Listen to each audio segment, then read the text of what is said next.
Hi friends, இன்றைக்கி எப்படி pasta செய்கிறதா பார்க்க போகிறோம். முதல்ல பாஸ்தா நல்லா கழுவி வாஷ் பண்ணி எடுத்த உடனே இப்போ நல்லா சுடு தண்ணியில் வேக வச்சுக்கணும்.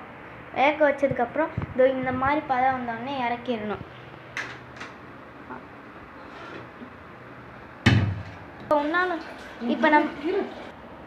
இப்போ எடுத்து வச்சோடனே தண்ணியெல்லாம் கீழே இறக்கிட்டு மறுபடியும் தண்ணி ஊற்றி நல்லா இது பண்ணணும், கழுவி எடுக்கணும். இப்போ நம்ம நல்லா வடிகட்டி எடுத்த உடனே இந்த மாதிரி பஞ்சு பதத்துக்கு வரும். இப்படி வரும். வந்ததுக்கப்புறம் எடுத்து நம்ம சமைக்க வேண்டியதுதான். இப்போ நம்ம அந்த கடாயை பற்ற வச்சுக்கணும். பற்ற வச்சதுக்கப்புறம் கொஞ்சம் எண்ணெய் சேர்த்துக்கலாம்.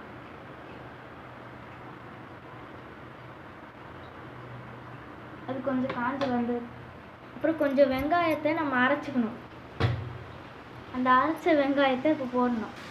இப்போ நம்ம அந்த அரைச்சி வச்ச வெங்காயத்தை முழுசாக போட்டுக்கலாம். இப்போ அது கொஞ்ச நேரம் இந்த பதம் வந்த உடனே இப்போ இந்த தக்காளி அரைச்சி வச்சிருந்ததையும் இப்போ ஊற்றலாம்.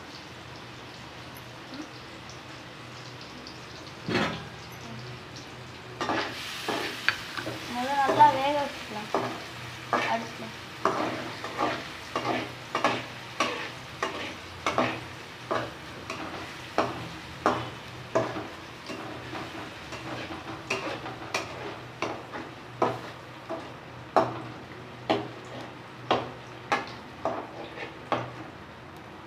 இப்போ இந்த பொன்னி பதம் வந்த உடனே தக்காளி அரைச்சி வச்சிருந்ததை சேர்க்கலாம். தக்காளி அரைச்சி வச்சிருந்தது நல்லா கிண்டி விட்டுக்கலாம்.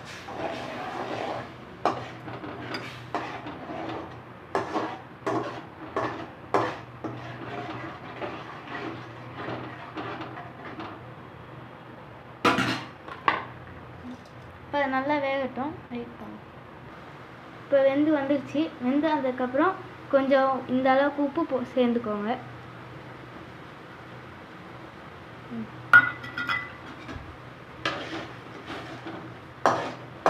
நல்லா கிண்டிக்கோங்க.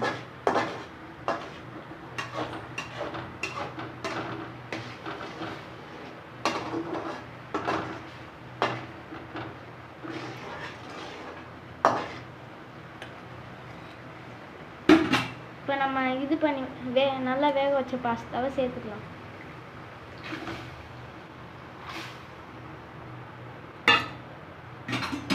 இப்போ அதை நல்லா கிண்டிக்கலாம்.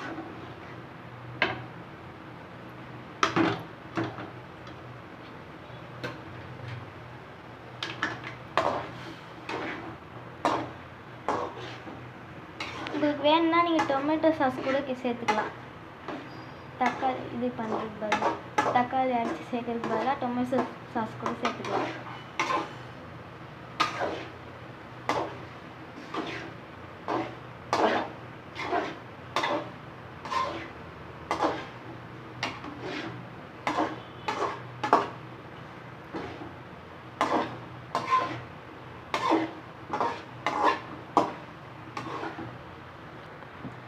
உங்களுக்கு காரத்துக்கு வேணும்னா நீங்கள் தனி மிளகாத்தூள் கொஞ்சம் சேர்த்துக்கோங்க.